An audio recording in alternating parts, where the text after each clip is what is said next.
En Australie, le vote est rendu obligatoire. La réponse que je donnais aux gens, c'est que je trouve ça très marrant de forcer, de rendre obligatoire aux gens le choix entre une gifle et un coup de poing. Voilà. Je te propose deux mecs dans un pays où on est des millions, même si je t'en propose 10, quand bien même je t'en proposerais 100, et je te dis, t'es obligé d'en choisir un. Mais moi aussi, je suis quelqu'un. Je sais pas, moi aussi j'ai des idées, moi aussi je sais parler, et en fait, moi aussi je suis allée à l'école. Et je me rappelle, en primaire, on m'a dit démocratie, et ben ça vient du grec. Il y a démo, donc le peuple, les gens, comme toi et moi, et puis il y a cratie, le pouvoir. Donc ça veut dire que le peuple a le pouvoir de prendre ses décisions, pas le pouvoir de choisir un mec qu'il ne connaît pas et qui, lui, va prendre les décisions pour lui. Ça n'a pas de sens. Et quand je pense à cette chanson de Section d'Assaut, 75 degrés, je crois, où il nous dit la loi, je m'efforce de l'exécuter, mais eux préfèrent compter les voix que de les écouter, c'est vraiment ça. Pourquoi on veut me forcer à voter pour un gars que je ne connais pas, pour qu'ensuite il me voit comme un numéro, mais qu'il n'en ait rien à faire de ce que j'ai à dire ou de ce que je vis dans la réalité de mon quotidien, pas la réalité des livres de Léna qui ont été écrits par des gens qui ont vécu leur vie en 1900 longtemps. Je parle de la réalité d'aujourd'hui, du fait qu'on est 70 millions de Français, ça veut dire qu'on a 70 millions d'expériences de vie. Et moi, quand j'entends le mot démocratie, ce que je comprends, c'est pas on va aller choisir un François Hollande, une Ségolène Royal, ou quand bien même ce serait moi, une Adrienne Abito, hein, on va aller choisir un mec qui va tout d'un coup décider de tous les aspects de ta vie. Mais pourquoi? J'ai une voix, vous m'entendez? Quand c'est Secret Story, il n'y a pas de problème pour demander ce qu'on veut qu'il sorte de la maison. On a le choix, on peut dire directement c'est lui qui sort. Pourquoi quand c'est pour ma vie, je peux pas directement dire ce que je veux? Et la démocratie, l'idée, c'est que quand on a les 70 millions d'idées, on voit l'idée qui apparemment est la plus répandue. C'est pas ça la démocratie. Avec les technologies qu'on a aujourd'hui, on ne peut pas essayer de commencer à travailler sur quelque chose là, comme ça. On en est encore à je vais aller voter pour un gars qui a fait une école. Moi aussi j'ai fait une école.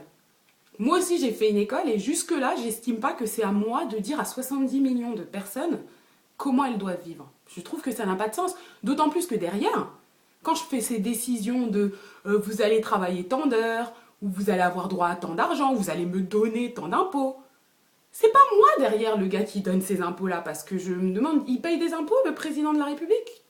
Je sais pas. Quand ils prennent les décisions, l'éducation nationale, les écoles publiques, ceci, ces enfants, ils vont à l'école publique? Parce que quand les gens qui prennent les décisions ne sont pas les gens qui les mettent en place sur le terrain, c'est facile. C'est facile, moi aussi, je suis un patron, je suis patron d'une grande entreprise, allez, on va produire 100 milliards de bouteilles par jour, c'est pas mes mains qui sont en train de les produire, ces bouteilles. C'est facile de prendre des décisions quand on n'a pas la réalité derrière à assumer. Donc est-ce qu'on doit obliger les gens à voter? C'est antidémocratique déjà de commencer à vouloir obliger les gens. Donc voilà. Donc je pense, moi, après m'être plaint et avoir montré que personnellement, comme vous en doutez, je ne suis pas très alignée avec beaucoup de choses dans le système, mais je pense aussi que se plaindre c'est bien, proposer des solutions c'est encore mieux. Moi, ce que je pense, c'est qu'on doit travailler sur des systèmes, peut-être informatiques, peut-être autres, peut-être revenir à des choses peut-être plus locales, où on écoute les voix, où on écoute les gens, on écoute la réalité pour prendre des décisions.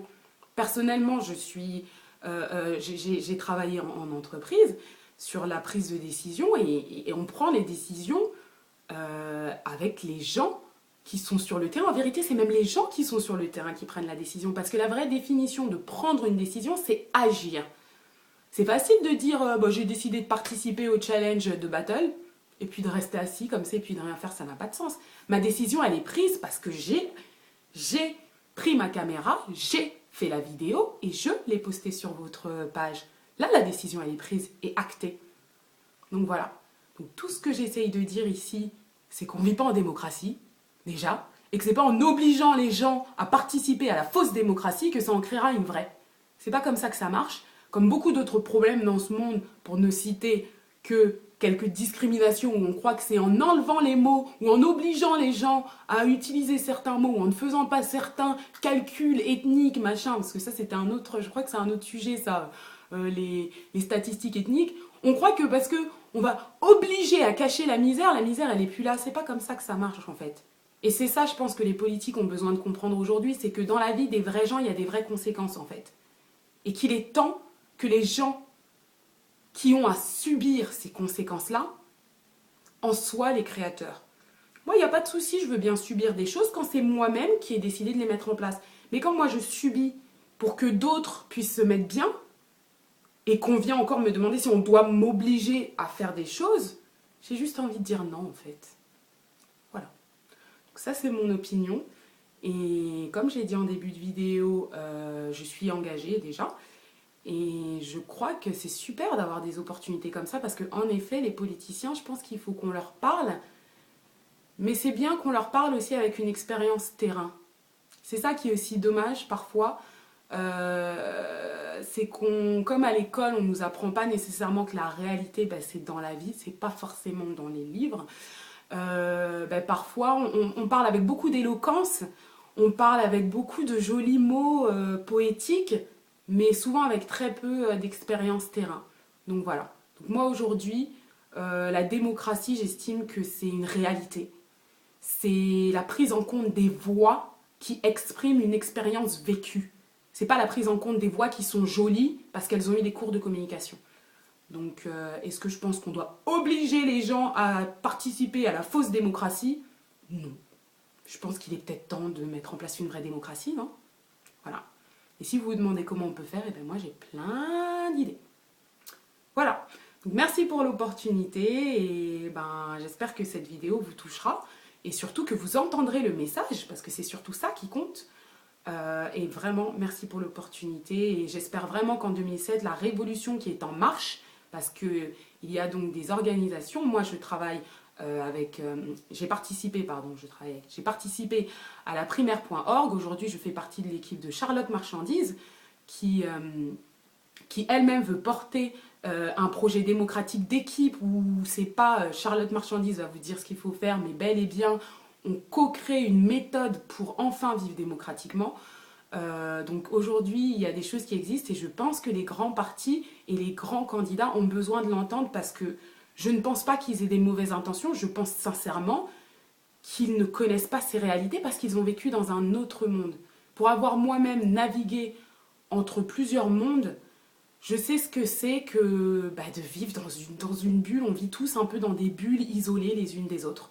Donc voilà, donc je pense que c'est important pour eux d'être exposés à des gens qui leur disent voilà, il y a aussi cette réalité-là qui existe. Donc voilà, à très bientôt j'espère, et puis bon courage à nous tous. Ciao!